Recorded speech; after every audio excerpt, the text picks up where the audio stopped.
और इसी प्रकार भाइयों और बहनों, अब वर्तमान में जो ये भक्ति का पीक टाइम है, प्राइम टाइम है, कलयुग की बिचली पीढ़ी है, सतगुरु दिन रात मेहनत कर रहे हैं। 30 वर्षों से वर्णनीय संघर्ष किया है हमें समझाने के लिए सत्संग करके।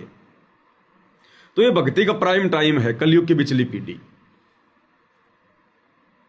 और जब इस मार्ग की शुरुआत हुई सन 1994 में, जब कबीर देव ने, सतगुरु रामपाल जी ने अपने यथार्थ 13वें कबीर पंथ की शुरुआत की, उसके बाद से काल पूरी तरह से बौखला गया।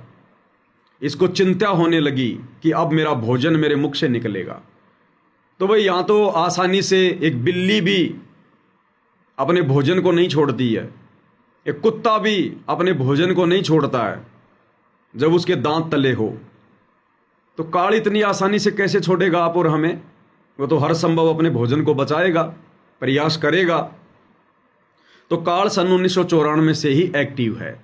और जैसे जैसे ये मार्ग आगे बढ़ता गया, काल को उतनी चिंता होने लगी, उतनी फिक्र होने लगी, और हर संभव प्रयास में लगा रहा। आत्माओं को डगमग किया जाए, उनके मन में शंका पैदा की जाए, संदेह पैदा किया जाए, गुरु मर्यादा तुड़वाई जाए, गुरु वचन की अवहेलना करवाई जाए, भक्ति विधिवत ना कर पाए कोई जीव, इसके लिए उसको व्यस्त किया जाए, उसके मन में सौ शंकाएं पैदा की जाए। तो ये अपना प्रयास पूरी तरह से कर रहा है। और अब तो भाइयों और बहनों, वो समय आ गया है जिस समय काल पूरी तरह से बौखलाया हुआ है, विशेषकर सन 2014 से। और काल पूरी तरह से एक्टिव हो चुका है, अपने अनेकों रूप बनाकर सतगुरु रामपाल जी परमेश्वर जी की संगत में जो भगत भाई बहन मर्यादा तोड़कर भक्ति करने का, भगत बनने का दिखावा कर रहे हैं, ढोंग कर रहे हैं, सूक्ष्म रूप में उनके हृदय में बैठा है, उनकी बुद्धि पर सवार है, और अन्य भगत भाई बहनों की भी मर्यादा तुड़वा रहा है, उनको भी भ्रमित करवा रहा है। और जब से सात संगतियां शुरू हुई है, तब से तो इसका हाल ही बेहाल हो गया कि यहां तो बिल्कुल प्योर सोल, प्योर आत्मा, शुद्ध आत्मा तैयार हो रही है। ये तो परमेश्वर की भट्ठी है, भट्ठी। तो भाई और बहनों, साध संगतियों को भी इतनी आसानी से आगे नहीं बढ़ने देगा। ये थोड़ी है कि हम साध संगति से जुड़ गए, पवन भगत जी के वीडियो देखने लग गए, गुरु जी की आरती उतारने लग गए, गुरु जी को भोग लगाने लग गए, तो बस हमारा तो हो गया बेड़ा पार। इस वहम में ना रहना भाई और बहनों। अंतिम श्वास तक हमने इसी प्रकार से जागरूक रहना पड़ेगा। परमात्मा कहते हैं, पाकी फसल देखकर गरबैयो मत किसान, अभी तो झोले बहुत हैं भाई, घर आले तब जान।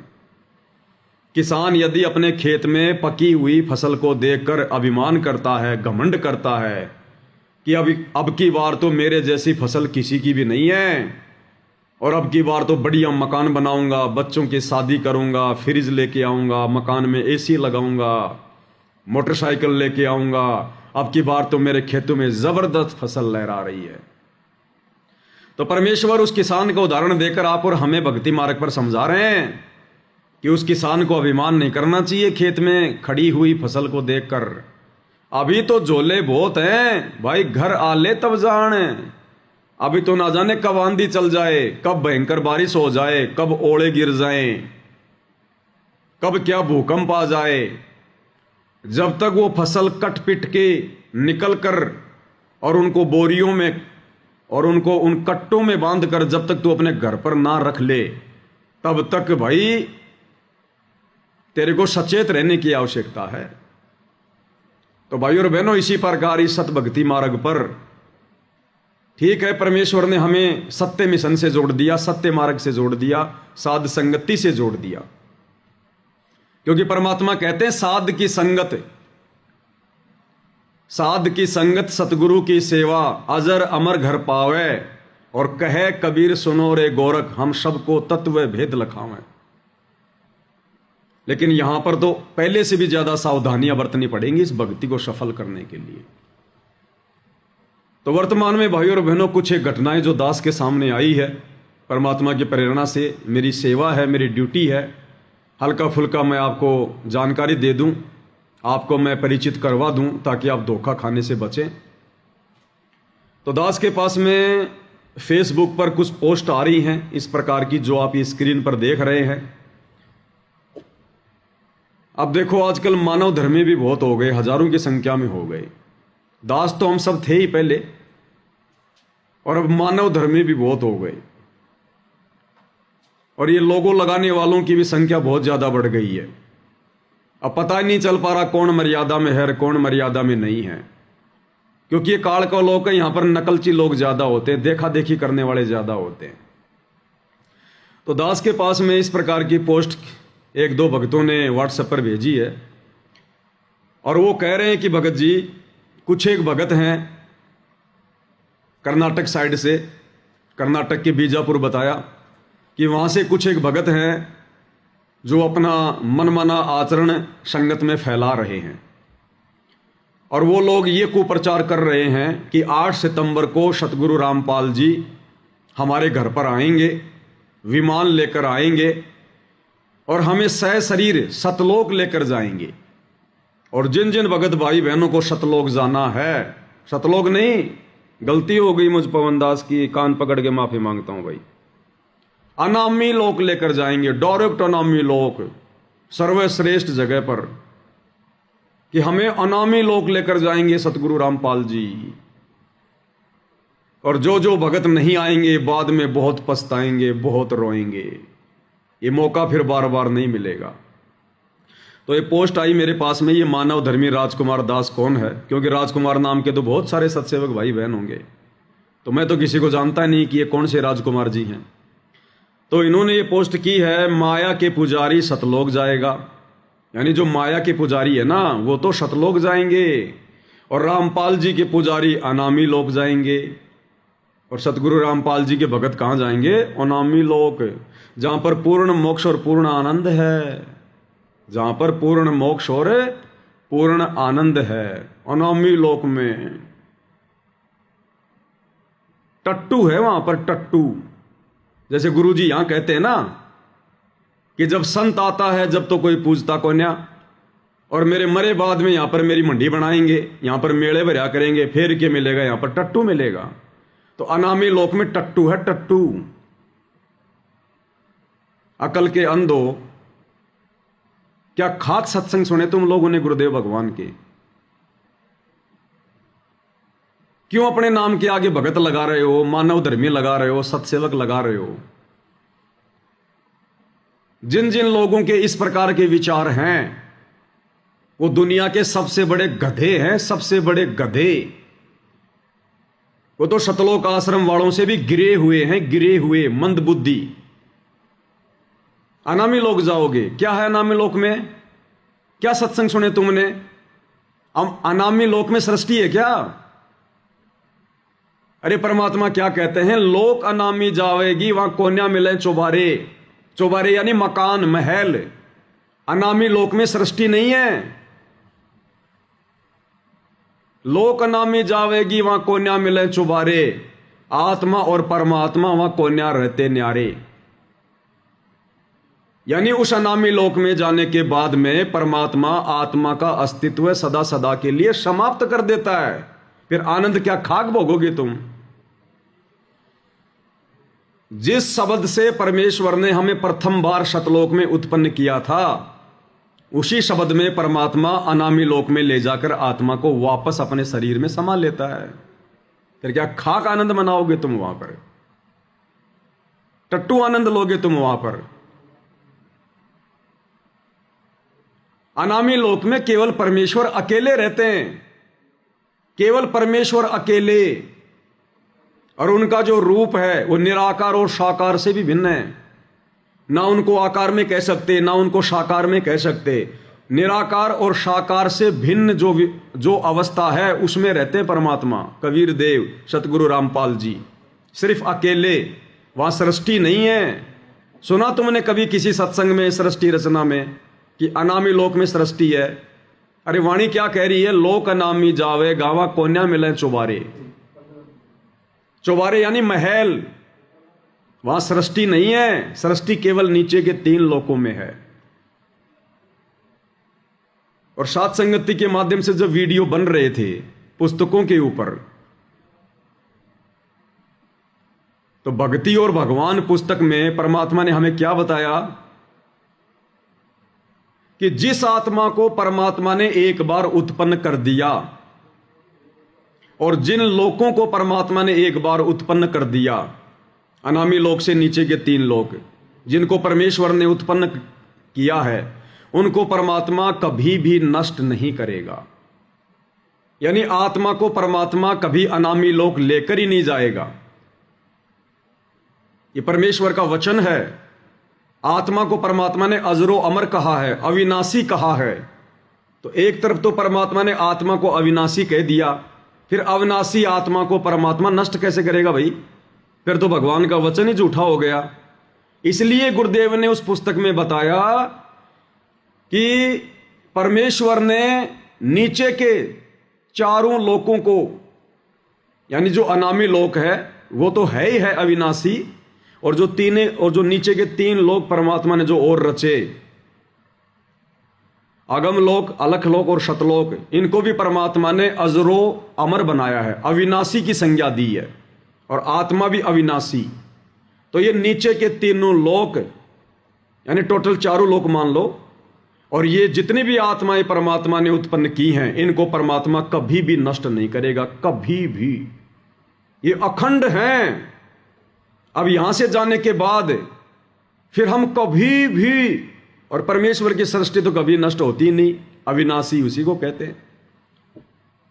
अब इस काल लोक से यदि हम चले जाते हैं हिम्मत करके, संघर्ष करके, मर्यादाओं में रहकर, तो सीढ़ी दर सीढ़ी फिर हम ऊपर चढ़ेंगे, ऊपर के 3 लोकों में। पहले शतलोक में, फिर अलख लोक में, फिर अनामी लोक में। वो लोक परमात्मा कभी भी विनाश में नहीं लेके आएगा, अखंड है वो। और जितनी भी आत्माएं हैं वो भी फिर उन लोकों में रहेंगी, वो दोबारा फिर काल की सृष्टि में भी नहीं आएंगी। क्योंकि यहां हमने कितने दुख भोगे हैं असंख्य युगों से, अब हम सुखी सुख भोगेंगे आगे, सुखी सुख। अब यहां से तो दुख भोग के जा रहे हैं, और वहां जाके परमात्मा हमारे को अनामी लोक में जाके नष्ट कर देगा, आत्मा का अस्तित्व समाप्त कर देगा। तो क्या सुख भोगा फिर हमने? फिर हमें कैसा पता चलेगा कि गुरुजी जो कहा करते थे वो सत्य है, कि ऊपर इतना सुख है, इतने ठाठ बाट हैं, आत्मा कभी मरती नहीं है, वहां कभी मृत्यु नहीं होती है। तो परमेश्वर अनामी लोक में नहीं, अनामी लोक में तो परमेश्वर स्वयं रहते हैं। अरे जैसे देश का राष्ट्रपति है, और राष्ट्रपति का दिल्ली में राष्ट्रपति भवन है, उस राष्ट्रपति भवन में राष्ट्रपति कभी कोई कॉलोनी बसाता है क्या आम व्यक्तियों के लिए? आम जनता के लिए कभी कोई स्कीम काटता है क्या? कोई मकान बनाता है क्या? उस राष्ट्रपति भवन में केवल राष्ट्रपति रहता है। आम लोगों के लिए वहां पर परमानेंट निवास नहीं होता। उसके लिए तो फिर उसने बहुत सारी कॉलोनियां बसा रखी हैं, नगर बसा रखे हैं, स्कीम काट रखी हैं, वहां रहो आराम से। जनता जनता ही होती है, राजा राजा ही होता है। तो अनामी लोक में कोई सृष्टि नहीं है। और ये जो भाई जो भी है, ये जिस प्रकार की ये भ्रमणा संगत में फैला रहा है, ये परमात्मा का घोर अपराधी आदमी है। देखो भाइयों और बहनों, मैं इसीलिए भगत भाई बहनों की ज्यादा लाइव आकर बढ़ाई नहीं करता, प्रशंसा नहीं करता। अन्यथा मेरे पास तो बहुत फोन आते हैं, बहुत मैसेज आते हैं, भगत जी मेरे साथ ये चमत्कार हो गया, ये हो गया। इसलिए दास ज्यादातर उनका जिक्र नहीं करता है, क्योंकि भाइयों और बहनों है तो आखिर हम सब जीव, हमारे अंदर हवा बहुत जल्दी भर जाती है। तो जहां तक मेरा आइडिया है, ये बीजापुर के, कर्नाटक के रमेश भगत जी वही हैं जिनके घर पर एक बार साथ संगति हुई थी। वो सिक्योरिटी गार्ड की शायद नौकरी करते थे, और उनकी जगह जब वो साथ संगति में थे तो उनकी जगह उनका रूप बनाकर सतगुरु रामपाल जी भगवान वहां पर उसकी ड्यूटी पे गए। दास ने लाइव आकर भगत भाई बहनों को बताया भी था। तो हो सकता है इस भाई के अंदर मान बड़ाई समा गई हो, और काल प्रेरणा से फिर काल ने अपना खेल खेलना शुरू कर दिया हो, या तो सावधानी हटी, दुर्घटना घटी भाई और बहनों। जीव जीव ही रहेगा, अगर पीव बनने का प्रयास करेगा तो सत्यानाश होगा, सत्यानाश। तो ये व्यक्ति यदि ऐसी गलती कर रहा है और यदि ये वही कर्नाटक के बीजापुर वाला रमेश है जो इस प्रकार की बकवाद संगत में फैला रहा है, तो ये व्यक्ति भाई और बहनों परमात्मा का घोर अपराधी है, दोषी है परमात्मा का। इसने सात संगति से जुड़ने के बाद भी अपना ये मनुष्य जीवन बर्बाद कर दिया। खुद तो नरक में जाएगा जाएगा, अपने परिवार को भी लेकर जाएगा। और कुछ एक मंदबुद्धि भगत मेरे पास में मैसेज भेज रहे हैं कि भगत जी ये क्या सत्य है, भगत जी आप आओगे या नहीं आओगे, भगत जी हमें जाना चाहिए नहीं जाना चाहिए। भाई वो भी गए काम से, वो भी काम से गए। अगर उस रमेश को मान लो अगर गुरुजी ने कुछ दिखाया है, देखो भाई और बहनों परमात्मा समर्थ है, परमात्मा ये नहीं कर सकता वो नहीं कर सकता। अगर कोई इस प्रकार की बातें बोलता है तो गुरुदेव ने उसको मूर्ख बताया। लेकिन परमात्मा की भी कुछ मर्यादाएं हैं, कुछ नियम हैं, कुछ उसके उसूल हैं। उनसे हटकर यदि हम डींग मारेंगे तो वो भक्ति मार्ग में नहीं चलता। फिर परमात्मा तो समर्थ है, कुछ भी कर सकता है, वो तो कहीं से भी किसी को लेकर जा सकता है, नो डाउट। तो जिन जिन भगत भाई बहनों ने शंका व्यक्त की है ना, भगत जी क्या करें, हम जाएं या ना जाएं, हमें जाना चाहिए नहीं जाना चाहिए, तो वो भी भाई और बहनों मजदार में। जो व्यक्ति सात संगति से जुड़ने के बाद भी इन छोटी मोटी घटनाओं का निर्णय स्वयं नहीं कर रहा है, वो भी मंदबुद्धि है, उसकी भी मर्यादा खंडित है। अरे अगर आदेश उस रमेश दास को गुरुदेव ने दिया भी होगा तो तुम क्या वहां पे टट्टू लाने जा रहे हो?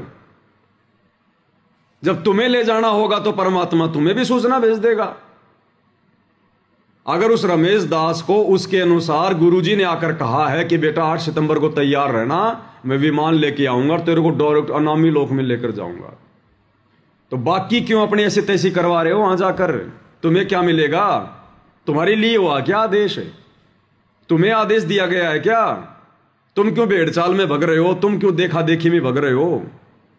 तो जिस व्यक्ति ने इस ज्ञान विरुद्ध इस पोस्ट को पढ़कर अगर मन में भी धारणा बना ली कि मैं जाऊंगा, जिसके मन में इतना भी दोष आ गया, विचार आ गया, वो व्यक्ति भी इस जन्म में मोक्ष प्राप्त नहीं कर सकता। ये परीक्षा चल रही है हमारी कदम कदम पे। अभी देखा नहीं तुमने इस हार में किस प्रकार से परमात्मा ठोक ठोक के परीक्षा ले रहा है? तो ये परीक्षा ही है ये वाली भी, जो ये पोस्ट आई है संगत में। ये पाखंड, ये आडंबर, ये ढोंग, ये षड्यंत्र, ये काल अब कदम कदम पे रचेगा। दास बहुत पहले कह चुका है भाई और बहनों, अब हम सात संगति में उस दौर से गुजर रहे हैं, यहां पर जरा भी त्रुटि परमात्मा को पसंद नहीं होगी, जरा भी त्रुटि। और जरूर इस व्यक्ति ने कोई ना कोई गलती करी है, मर्यादा तोड़ी है, और ये काल ने अपना खेल खेला इसके साथ में, काल ने, क्योंकि काल ने भी तो अनामी लोक बना रखा है। अरे काल ने भी तो यहां पर नकली अनामी लोक, नकली अगम लोक, नकली सतलोक बना रखे हैं ना। तो ये काल खेल खेल रहा है उसके साथ में काल, क्योंकि परमात्मा काल को इजाजत दे देगा तो फिर वो अपने बाप का रूप बना लेगा, वैसे नहीं बना सकता। जब उसने अपने भाई जोगजीत का रूप बनाने के लिए भी उसकी आज्ञा मांगी, तो परमात्मा का कैसे बना लेगा? गुरुदेव भगवान का। हाँ, परमात्मा आदेश दे सकते हैं हम भक्तों की परीक्षा के लिए कि देख ले भाई मेरा रूप बना के, या फिर काल हो सकता है अपने रूप में आया हो, किसी और रूप में आया हो, और सतगुरु रामपाल जी भगवान ने उसका रूप चेंज कर दिया हो, अपना रूप बना दिया हो। उस काल को भी दिखाई नहीं दे रहा कि मेरा क्या रूप दिखाई दे रहा है, और भगत को भी वो गुरु जी का रूप दिखाई देगा, क्योंकि समर्थ तो सतगुरु है ना। सतगुरु जो चाहे सो कर ही। भाई ये कदम कदम पे परीक्षा होंगी हमारी। गुरुदेव भगवान कहते हैं सतलोक जाना कोई बच्चों का खेल नहीं है, कोई वो खाला का घर नहीं है, बरवाड़े का बस अड्डा नहीं है जो तुम पकड़ के रिक्शा पहुंच जाओगे। जोटा लगेगा, जोटा जोर लगेगा। अनामी लोक में जाएंगे, इस काल लोक में तो कुकर्मों में तुम सड़े पड़े हो अभी तक, और अनामी लोक जाओगे तुम। पहले सतलोक तो जालो एक बार, अनामी लोग जाएंगे ये सीधे। इतने अच्छे कर्म हो गए तुम्हारे, अनामी लोग जाओगे और क्या करोगे? वहां जाके मिट्टी में मिट्टी मिलना है? क्या करोगे जब भगवान ने मना कर दिया कि अनामी लोक में मैं किसी को लेकर ही नहीं जाता, लेकर ही नहीं जाता किसी को। और कई बार जो परमात्मा ने ये अनामी लोक का जो ये जिक्र किया है, तो गुरुदेव ने बाद में बताया कि अनामी लोक भी सतलोक को कहते हैं। यानी जिसके विषय में कोई कह नहीं सकता, कोई जान नहीं सकता, आज तक किसी ने बताया नहीं, उसको कहते हैं अकय लोक। अब आम भगत तो सोच लेते हैं कि ये जो अकय लोक है ये तो अनामी लोक के लिए है। आज से पहले हमें सतलोक की जानकारी, अगम लोक की जानकारी, अलख लोक की जानकारी दी किसी ने? तो इस काल लोक की सृष्टि में ऊपर के चारों लोक ये अनामी लोक हैं, ये अकय लोक हैं जिनके विषय में कभी कोई कुछ कह नहीं सकता। वहां की सुख सुविधाओं के विषय में कोई वर्णन नहीं कर सकता, इसलिए चारों लोकों को अनामी लोक कहा जाता है, चारों लोकों को अकय लोक कहा जाता है। उनके बारे में पहले कभी किसी ने कुछ कहा ही नहीं, कोई जानता ही नहीं था तो कहेगा क्या, इसलिए उनको अकय लोक कहा जाता है। अब सत्संग तो तुम ध्यान से सुनते नहीं, तो काल तो सिर पर बैठेगा भाई, बकवास तो करवाएगा ना। और जिन जिन भगत भाई बहनों के मन में भी अगर आ चुकी है, अगर मन में भी आ चुकी है कि मैं जाऊंगा, अब भले वो मेरा ये वीडियो देख के वो रुक जाए, लेकिन इस वीडियो को देखने से पहले यदि उसके मन में आ चुका है कि मैं जाऊंगा, वो इस जन्म में सतलोक नहीं जा सकता। लिख लेना भाई, किसी डायरी में नोट कर लेना, इस जन्म में वो दुष्ट आत्मा सत्सेवक होकर भी सतलोक नहीं जाएगा। चाहे कितना नाक रगड़ रगड़ की माफी मांग लेना भगवान से। इस समय हमारी इतनी सी गलती भगवान के दिल को गहरी चोट पहुंचाएगी, गहरी चोट। और जिस मूर्ख ने अपनी नादानी से अपने गुरु को दुखी कर दिया, वो कभी सतलोक जा सकता है? वो तो काल लोक में भी कभी सुख नहीं उठा सकता। वो तो 84 लाख योनियों का अधिकारी है, 84 लाख योनियों का। अरे फिर ये धोखेबाज भगवान हो गया, फिर सतगुरु रामपाल जी तो धोखेबाज हो गया। फिर जो अकेले रमेश दास को आकर कह रहा है कि तुझे सहशरीर सतलोक ले जाके जाऊंगा, बाकी भाई बहनों को बुला लो। भाई ये बाकी भाई बहनों को क्यों बुला रहा है? इसलिए तो बुला रहा होगा ना कि भाई गुरुजी ने कहा होगा भाई सबको बुला ले। तो गुरुजी को डर लग रहा है क्या सबको बताने से? अरे जब गुरुजी तुम्हें बता सकते हैं आकर, तो गुरुजी बाकी भगत भाई बहनों को नहीं बता सकते? जिन जिन को लेकर जाना होगा उनको भी तो गुरु बता सकता है ना। तुम कोई दलाल हो गुरुजी के, एजेंट हो तुम कोई गुरुजी के, जो तुम्हें कहेगा गुरु कि हां भाई सबको बुला ले। तो भाई और बहनों, ये काल इस समय सिर पर बैठकर डांस करेगा जिसकी जरा भी मर्यादा टूटी। और इस रमेश दास की अगर ये इस प्रकार की बकवादे कर रहा है तो अवश्य इसने गलती की है, इसकी मर्यादा टूटी हुई है, इसके घर में, इसके घट में काल का प्रवेश है। और ऐसी आत्माओं से भाई और बहनों दूरी बना के रखना, नहीं तो हम अपना मनुष्य जन्म बर्बाद कर देंगे। हमें तो गुरुजी ने कभी इस प्रकार की विधि नहीं बताई, 30 साल हो गई, कभी गुरुजी ने नहीं कहा कि भाई मैं ऐसे चुपके चुपके आऊंगा और उस भगत के माध्यम से फिर मैं तुम्हें संदेशा दिलाऊंगा कि आ जाओ आ जाओ, तुम्हें अनामी लोक लेकर जाऊंगा। हमें तो कभी नहीं कहा गुरुजी ने कि मैं तुम्हें अनामी लोक लेकर जाऊंगा। हमें तो केवल गुरुजी सतलोक तक की जानकारी दे रहे हैं और कह रहे सबसे पहले हम यहां से सतलोक जाएंगे। सतलोक में फिर तुम्हारी इच्छा है ऊपर जाओ या ना जाओ, बाकी सतलोक में फिर तुम्हें कोई कष्ट नहीं है, कोई दिक्कत नहीं है, वहां कोई मृत्यु नहीं है, किसी चीज का अभाव नहीं है, कोई बुढ़ापा नहीं है, कोई रोग नहीं है। फिर आगे तुम्हारी मर्जी भाई, अगर आगे जाओगे तो आगे की तुम्हें भक्ति दे दी जाएगी। हमें तो कभी नहीं कहा गुरुजी ने किसी भी सत्संग में कि भाई तुम्हें डायरेक्ट अनामी लोक लेकर जाऊंगा। और ये इस प्रकार की घटिया पोस्ट डाल के कि माया के पुजारी सतलोक जाएगा। अरे माया के पुजारी कभी सतलोक जाएंगे क्या मूर्ख आदमी? अरे माया का पुजारी कभी सतलोक जा सकता है क्या? ये टोटल भाई और बहनों काल बैठा उसके सिर पे, काल। तो उसने तो अपना जीवन बर्बाद किया ही किया। और जिन जिन आत्माओं के मन में ये आ चुका है मेरा ये वीडियो देखने से पहले कि हम भी जाएंगे, वो आत्माएं भी अपना ये जन्म बर्बाद कर चुकी हैं। ये फाइनल मान लेना। तो ये कुछ बकवादे हैं भाइयों और बहनों जो आपके सामने पेश करनी जरूरी थी। और हो सकता है भाइयों और बहनों मान लो इसको परमात्मा उस दिन आकर ले भी जाएं, लेकिन आप और हमने फिर भी इस प्रकार की बकवादों में नहीं पड़ना है। जब तक गुरुजी हमसे आकर कोई बात ना कहें, जब तक हमें आकर कोई आदेश ना दें, और जब तक हम उनके द्वारा बताई गई विधि अनुसार ये कन्फर्म नहीं कर लें कि ये मेरा गुरु है या फिर मेरा गुरु मेरी परीक्षा ले रहा है या मेरे गुरु ने अपना रूप इस काल को दे दिया मेरी परीक्षा के लिए, जब तक ये कन्फर्म ना हो जाए तब तक भाइयों और बहनों हमने केवल उसी विधि से सतलोक जाने की तैयारी करनी है जो विधि गुरुदेव ने पिछले 30 वर्षों से अपने सत्संगों में बताई है। केवल उसी विधि से। ये काल का लोक है, ये छोड़ेगा नहीं। अंत समय में भी मर्यादा तुड़वा देगा किसी न किसी बहाने, किसी न पॉइंट पर मन में शंका पैदा कर देगा। इसलिए परमात्मा कहते हैं यो गुरु ज्ञान विज्ञान वाणी जीवित ही जग में मरो, यानी संसार की तरफ से जीवित मर जाओ। संसार किसका? काल का। ना हमने कोई काल की बातों पे ध्यान देना, ना हमने काल के पुजारियों की बातों पे ध्यान देना।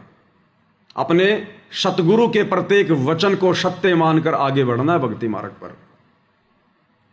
और जैसे जैसे हम अब आगे की ओर बढ़ेंगे 2028 युग परिवर्तन, तैसे तैसे ये काल भाई और बहनों ना जाने क्या क्या परपंच रचेगा, क्या क्या षड्यंत्र रचेगा। अभी तो देखते जाओ आप, अभी तो ढंग से शुरुआत है। अभी आगे आगे देखते जाओ क्या क्या होता है। कितने लोग साथ संगति में डटे रहेंगे। जब परीक्षाएं होंगी ना तब देखना। परमात्मा कहते हैं भक्ति भाव भादो नदी सबे चले गहराए और सरिता सोई जानिए जो जेठ मास ठहराए। अभी भक्ति का जेठ मास आया नहीं है। जब वो जेठ मास आएगा, प्यास सताएगी, गले सूखेंगे, तब पता चलेगा हम कहां कहां भगेंगे, क्या क्या होगा हमारे साथ में। अभी तो परमात्मा हमारी बहुत मदद कर रहा है, बहुत सहयोग दे रहा है। अभी तो हमें ज्ञान और भक्ति से दृढ़ कर रहा है। और जब वो परीक्षा लेगा ना ठोक ठोक के बजा बजा के, तब पता चलेगा उसके असली हीरे मोतीलाल कौन है।